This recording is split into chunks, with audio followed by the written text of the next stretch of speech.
Hey everybody. I'm sending you some warm energy on this awesome day. So some of you may have heard this before because we've been working with this amazing group of parents and young people, but it bears repeating, so I'm going to say it again, okay? I'm going to start with a quote from Swan versus Charlotte-Mecklenburg County Board of Education, 1971. All things being equal, with no history of discrimination, it might well be desirable to assign pupils to schools nearest their home. But all things are not equal in a system that has been deliberately constructed and maintained to enforce racial segregation. The remedy for such segregation may be administratively awkward, inconvenient, and even bizarre in some situations, and may impose a burden on some.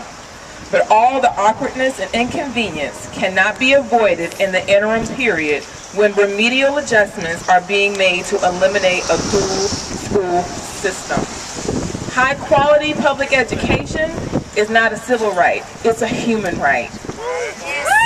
So I just want y'all to know that I work with the Alliance for Education Justice, and I'm part of the Parent Advocacy Work Group, and there's some of us in the audience today.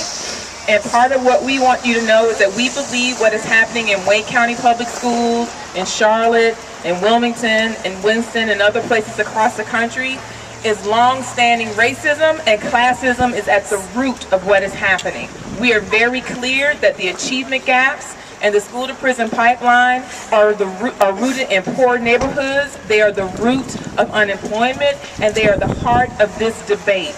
We are very clear about this.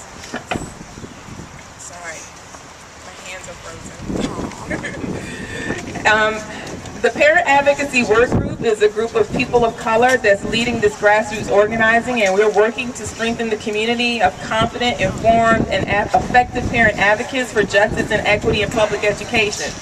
You guys, the reason why we do this work is because we're very clear that very literally the lives of our children are at stake.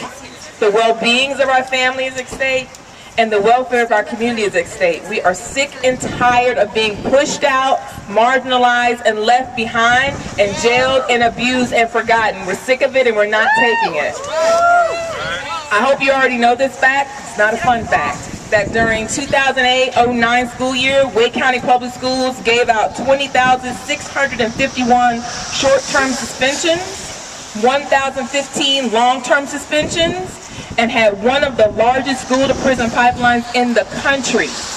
Black students are 6 times more likely than white students to go to short-term suspension, and 9.5 times more likely to get long-term suspended, and 8 times more likely to get school-based delinquency complaints.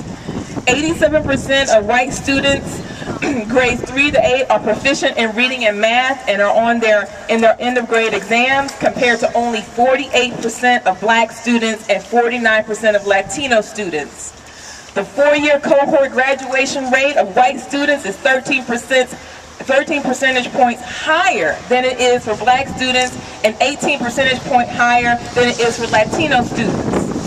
As members of the Parent Advocacy Work Group, we are fighting to reform issues like the school-to-prison pipeline, the achievement gap, segregation. And although we know that these education injustices did not begin, nor will they end with individual students and singular issues, or even with Wake County Public Schools, we are so clear that this insidious, strategic movement by the right is taking place all over the country. So we have to organize ourselves all over the country. Okay, so I got a couple more points. What do we feel like we really want to stand behind and want you all to understand about our work is, one, we do not want any assignment changes that are going to result in the increase of high poverty, racially isolated schools. We don't want that. We also want folks to know that we want the board to keep our schools diverse and accredited and not segregated and unaccredited. Who wants to graduate from high school with an unaccredited diploma? Where are you going to school with that? Nowhere. We also want Wake County Public Schools to collect and publish meaningful data. Don't hit people in the head with a tome of data that they can't understand and can't see their story in. Make it plain, make it simple, make it transparent, and we want it consistently, and we want it now. We want equitable, academically rigorous, and effective behavior interventions and alternative education programs for students who are suspended or at risk of being suspended. We want leadership and curriculum development courses such as cultural competency training and dismantling barriers to equity by addressing systemic racism and classism. We want schools to be more open, forward-thinking, and democratic. Students and parents should always be involved in creating school policies and a culture and in major decision-making. And the last thing we want, but not the least important thing, is we want accountability. We want policies and processes to ensure reform is implemented equitably, and equitable is different from equal. Because you didn't eat last night, and I ate last night, and we got a pie, and I get half the pie, you get half the pie. Is that equitable?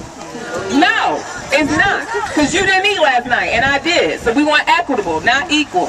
We want accountability. We want policies and processes that ensure reform is implemented equitably, with fidelity, and with consequences for failure to adhere to them. We want concrete ways that the Board of Education, the central office administrators, policymakers, principals, and teachers are held accountable. Public education is a what?